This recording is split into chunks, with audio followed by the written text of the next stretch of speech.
Oh, I was young. I know what it's like to be 18. I know what it's like to be 14. We all were there, and the world has changed completely, and we can't know what it's like, nor should we be speaking for other people. And so over the years, we listened to teachers about what do teachers see as needs, and we asked principals, what do principals see as the needs of our kids? And we asked parents, what do you think are the needs of your kids?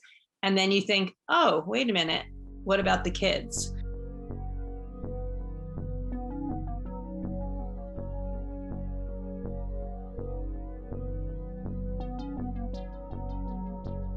We partnered with DEF and heard from 30 City of Decatur teens throughout a variety of digital tools and 4 listening sessions to hear what they think would enhance their mental health growing up in Decatur, and heard a total of 4 main themes. The first of those themes would just be the need for more interaction between students and the faculty and counselors in their schools. They sent out a survey. If you said you weren't doing well, the only response, it wasn't, can we have a time with the counselor for you? It was, I think you should go to this time management seminar. I started Safe Space last year. It's a Decatur High School club, and it's basically, it's geared towards peer counseling, meaning you talk to other Decatur High School students just about stuff that's going on in your life, whether it's interpersonal issues, local issues, international issues. It's just such a great way to have a way to vent to other people that you would not even have known before.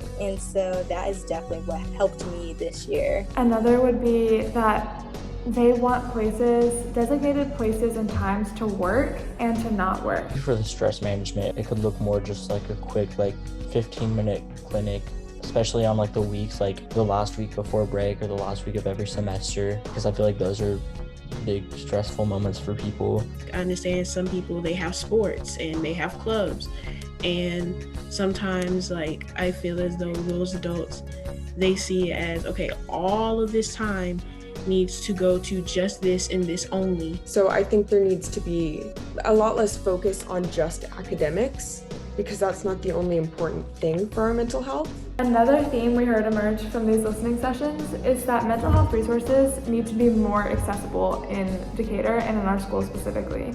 There was very little advertising for the student center. No teachers had ever mentioned it to me. The first time that I went was for not going to a pep rally, and I really enjoyed it. I think it should be somewhere in one of those areas where everybody knows where everything is. And then if you have the advertisements around that area so that people are like, oh, it's right there and I can just go. There's something really, really valuable about having a physical space, leave your home and also leave the computer to go talk to someone. And then our last main theme that we heard emerge from these is that mental health education in our schools would help to reduce the stigma and fear that's sort of surrounding it now. Breathing exercises, talking about not to bully and just to stay calm and not get overwhelmed, I don't think is very helpful, and it was more of a chore than a check-in, I feel. If it takes too much effort for kids to try and go find it themselves, then they probably don't want to put themselves out there too much to get therapy, because it's already kind of scary to put yourself out there in the first place. I think it's really important for people to feel like they are in a space where they're being supported and people are genuinely listening and trying to understand. This requires more systemic change than just isolating out what they can do for mental health, labeling it mental health initiatives, and when in reality Decatur's approach to academics and approach to how we teach and how we integrate mental health education into more general education needs to change, maybe take on a more holistic, fully integrated, mindful stance.